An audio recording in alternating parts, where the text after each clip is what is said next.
ஓம் சாய்ராம் ஓம் சாய்ராம் ஓம் சாய்ராம். அத்தியாயம் 46. பாபாவின் கயா பயணம், ஆடுகளின் கதை. இந்த அத்தியாயம் சாமா, காசி, பிரயாகை, கயா முதலிய இடங்களுக்கு செல்லும் பயணத்தையும் பாபா எங்கனம் அவருக்கு முன்னால் சென்று அங்கிருந்தார் என்பதையும் விளக்குகிறது.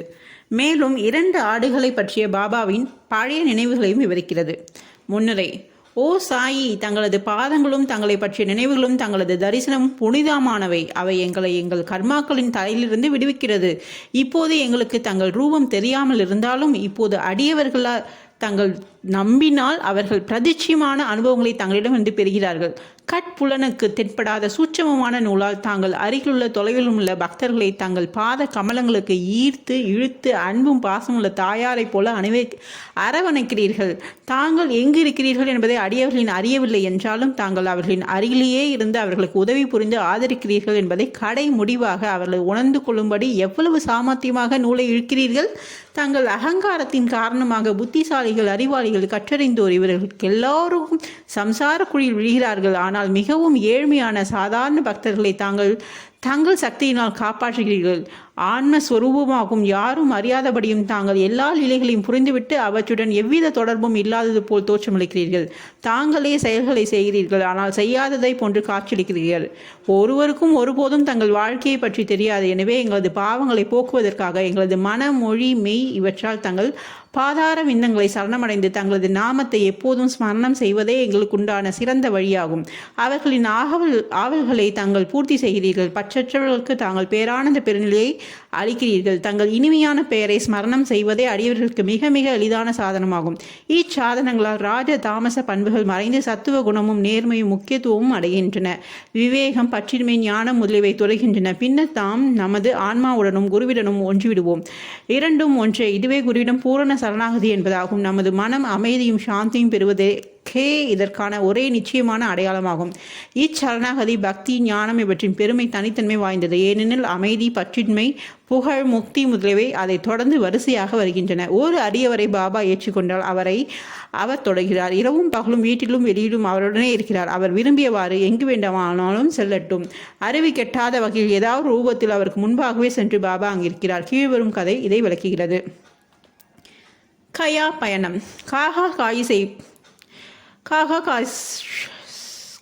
சாஹிப் ஷீத் சாய்பாபாவுக்கு அறிமுகப்படுத்தப்பட்ட சில நாட்களுக்கு பிறகு தனது மூத்த மகன் பாபுவுக்கு நாக்பூரில் பூணூல் திருமணம் நிகழ்த்த நிச்சயித்தார். ஏறக்குறைய அதே தருணம் நானா சாஹிப் சாந்தோர்கள் தமது மூத்த மகனுக்கு குவாலியரில் திருமணம் வைபவம் நிகழ்த்த நிச்சயித்தார்.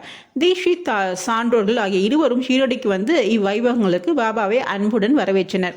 தமது பிரதிநிதியாக சாமாவை ஏற்றுக்கொள்ளும்படி பாபா அவளிடம் கூறினார். அவரை நேரடியாகவே வரவேண்டும் என்று வற்புறுத்தப்பட்ட போது சாமாவை அவருடன் கூட்டிக் கொண்டு செல்லும்படி அவரிடம் கூறி காசிக்கும் பிரயாகைக்கும் சென்ற பின்பு நாம் சாமாவை விட முன்னால் இருப்போம் என்று கூறினார். இத்தருணம் பாபாவின் மொழிகளை குறித்துக் கொள்ளுங்கள், ஏனெனில் அவைகள் அவரின் சர்வ வியாபகத்தை காண்பிக்கின்றன. சாமா பாபாவின் அனுமதியை பெற்றுக்கொண்டு இந்த வைபவங்கள், விழாக்கள் ஆகியவற்றுக்காக நாக்பூருக்கும் குவாலியருக்கும் சென்றுவிட்டு பின்னர் காசி, பிரயாகை மற்றும் கயாவுக்கும் செல்ல தீர்மானித்தார். ஆபாகாதே அவருடன் செல்ல தீர்மானித்தார். இருவரும் முதலில் நாக்பூருக்கு பூணூல் விழாவுக்கு சென்றனர். காகா சாஹிப் தீட்சித் சாமாவுக்கு அவரின் செலவுக்காக ரூபாய் 200 கொடுத்தார். பின்னர் அவர்கள் குவாலியருக்கு திருமண வைபவத்துக்காக சென்றனர். அங்கே நானா சாஹிப் சாந்தோர்கள் சாமாவுக்கு 100 ரூபாயும் அவரது சம்பந்தியான திரு ஜடார் 100 ரூபாயும் கொடுத்தனர். பின்னர் சாமா காசி, அயோத்தியா முதலிய இடங்களுக்கு சென்றார். காசியில் ஜடாரின் அழகான லட்சுமி நாராயணன் கோயிலும் அயோத்தியில் ராமர் கோயிலும் ஜடாரின் மேனேஜரால் நன்கு வரவேற்கப்பட்டார். அவர்கள் சாமா, கோதே, அயோத்தியில் 21 நாட்களும் காசியில் 2 மாதங்களும் தங்கினர். பின்னர் அவர்கள் கயாவுக்கு புறப்பட்டனர். கயாவில் பிளேக் பரவி இருக்கிறது என்பதை ரயிலில் அவர்கள் கேள்விப்பட்டு மன கிளேசம் அடைந்தனர். இரவில் கயா ஸ்டேஷனில் இறங்கி தர்மசாலையில் தங்கினார்கள். காலையில் கயாவளி யாத்திரிகளுக்கு உணவும் இருப்பிடமும் அளிக்கும் வந்தனர். யாத்திரிகள் எல்லாம் முன்னரே புறப்பட்டு விட்டனர். நீங்களும் சீக்கிரம் புறப்படுவது நல்லது என்றார். சாமா தற்செயலாக அவரை கயாவில் பிளேக் இருக்கிறதா என்று வினவினார். இல்லை என்றார் கயாவாளி. தயவு செய்து எந்தவித கவலையும் பயமும் இன்றி தாங்களே பாருங்கள் என்றார். பின்னர் அவர்கள் அவருடன் சென்று அவரது இல்லத்தில் தங்கினார்கள். அது பெரிய விசாலமான சத்திரமாகும். தனக்கு கொடுக்கப்பட்ட இடத்தை பற்றி சாமா மிகவும் மகிழ்ந்தார். ஆனால் கட்டிடத்தின் முற்பகுதியில் நடுவில் மாட்டப்பட்ட பெரிய அழகான சாய்பாபாவின் படமே அவரை மிக மிக மகிழ்ச்சியில் ஆழ்த்தியது.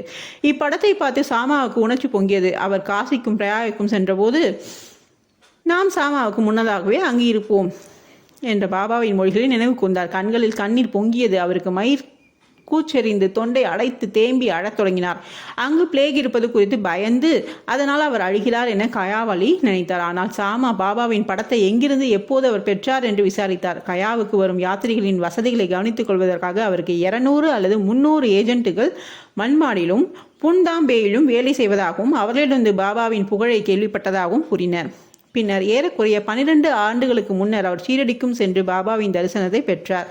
அங்கு சாமாவின் வீட்டில் தொங்கவிடப்பட்டிருந்த பாபாவின் படத்தை பாபாவின் அனுமதி பெற்று சாமா அவருக்கு கொடுத்தார். இது அதே படம்தான். இது முந்தைய நிகழ்ச்சியை சாமா அப்போது நினைவு கூர்ந்தார். முன்னால் தனக்கு பணிவன்பு புரிந்த அதே சாமா தான் தனது விருந்தினர் என்று தெரிந்தவுடன் கயாவலிக்கு மகிழ்ச்சி கரை காணவில்லை. பின்னர் அவர்கள் அன்பையும் சேவையும் பரிமாறி கொண்டார்கள். மிக மிக உற்சாகத்துடனும் மகிழ்ச்சியுடனும் இருந்தனர். கயாவலி அவருக்கு சரியான ராஜபோசாரம் செய்தார். அவர் பெரும் பணக்காரர். தான் ஒரு பல்லக்கில் அமர்ந்து யானையின் மேல் சாமாவை அமர செய்து அவரது தேவை சௌகரியங்கள் அனைத்தையும் கவனித்துக் கொண்டார். இக்கதையின் நீதியாவது பாபாவின் மொழிகள் வார்த்தைக்கு வார்த்தை அப்படியே உண்மையாகின்றது. தமது அடியவர்கள் பால் அவர் கொண்டுள்ள அன்பு எல்லையற்றதாகும். அதை விட்டுவிடுவோம். அவர் எல்லா ஜீவராசிகளையும் கூட சமமாக நேசித்தார். ஏனெனில் அவர்கள் பால் தாம் ஒன்றியறிவராக நினைத்தார். பின்வரும் கதை இதை விளக்குகிறது. 2 ஆடுகள். ஒரு முறை லேண்டியிலிருந்து பாபா திரும்பி வந்து கொண்டிருக்கும் போது ஆடு மந்தை ஒன்றை கண்டார். அவைகள் 2 அவரின் கவனத்தை கவர்ந்தன. அவைகள் சென்று அவற்றிடம் தடவி கொடுத்து அன்பு செலுத்தி அவர்களை ரூபாய் 32க்கு விலைக்கு வாங்கினார். பாபாவின் செயலை கண்டு பக்தர்கள் ஆச்சரியமுட்டனர். இவ்வியாபாரத்தில் பாபா ஏமாற்றப்பட்டார் எனவும் ஒரு ஆடு 2 ரூபாய் வீதம் அல்லது அதிகபட்சம் 3 அல்லது 4 ரூபாய் வீதம் மொத்தம் 2 ரூபாய் 8 மட்டுமே பெறவும் எனவும் அவர்கள் நினைத்தனர். அவர்கள் இதற்காக பாபாவை கடிந்து கொண்டார்கள். ஆனால் பாபா அமைதியாகவும் மகிழ்ச்சியாகவும் இருந்தார். சாமாவும் தாத்தியா கோதையும் அதற்கு விளக்கம் கேட்டனர். தமக்கென வீடும் கவனிக்க குடும்பமும் இல்லாவடியால் பணத்தை சேமிக்க கூடாது என்று அவர் கூறினார். தமது செலவில் 4 சேர் பருப்பு வாங்கி ஆடுகளுக்கு அளிக்கும்படி கூறினார். அது முடிந்த பின் பாபா ஆடுகளை மந்தையின் சொந்தக்காரர் கொடுத்துவிட்டு ஆடுகளை பற்றி தமது பழைய ஞாபகத்தையும் கீழ்கண்ட கதையும் கூறினார்.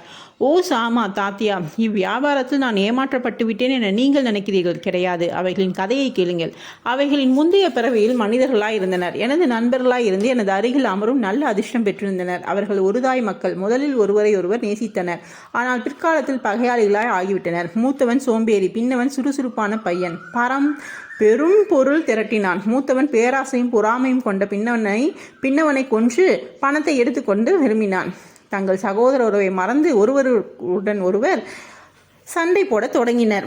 மூத்தவன் இளையவனை கொல்ல பல வழிமுறைகளை கையாண்டு அவனது பல முயற்சிகளில் தோல்வியடைந்தன. இவ்வாறாக அவர்கள் மரண விரோதியானார்கள். முடிவாக ஒரு சந்தர்ப்பத்தில் மூத்தவன் இளையவன் தலையில் தடிக்கம் பால் பத்த மரண அடி ஒன்று கொடுக்க இளைவன் மூத்தவனை கோடாரியால் தாக்க இதன் விளைவாக இருவரும் அவ்விடத்திலே மாண்டனர்.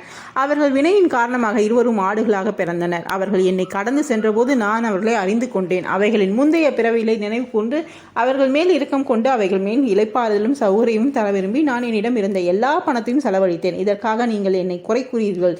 நீங்கள் என்னுடைய பேரத்தை விரும்பாததால் நான் அவைகளை மெய்ப்பனிடம் திருப்பி அனுப்பிவிட்டேன் என்றார். ஆடுகளிடம் சாயின் அன்பு அத்தகையது. ஸ்ரீ சாயியை பணிக. அனைவருக்கும் சாந்தி நிலவட்டும். ஓம் சாய்ராம், ஓம் சாய்ராம், ஓம் சாய்ராம். அடுத்த அத்தியாயத்தில் சந்திப்போம். நன்றி.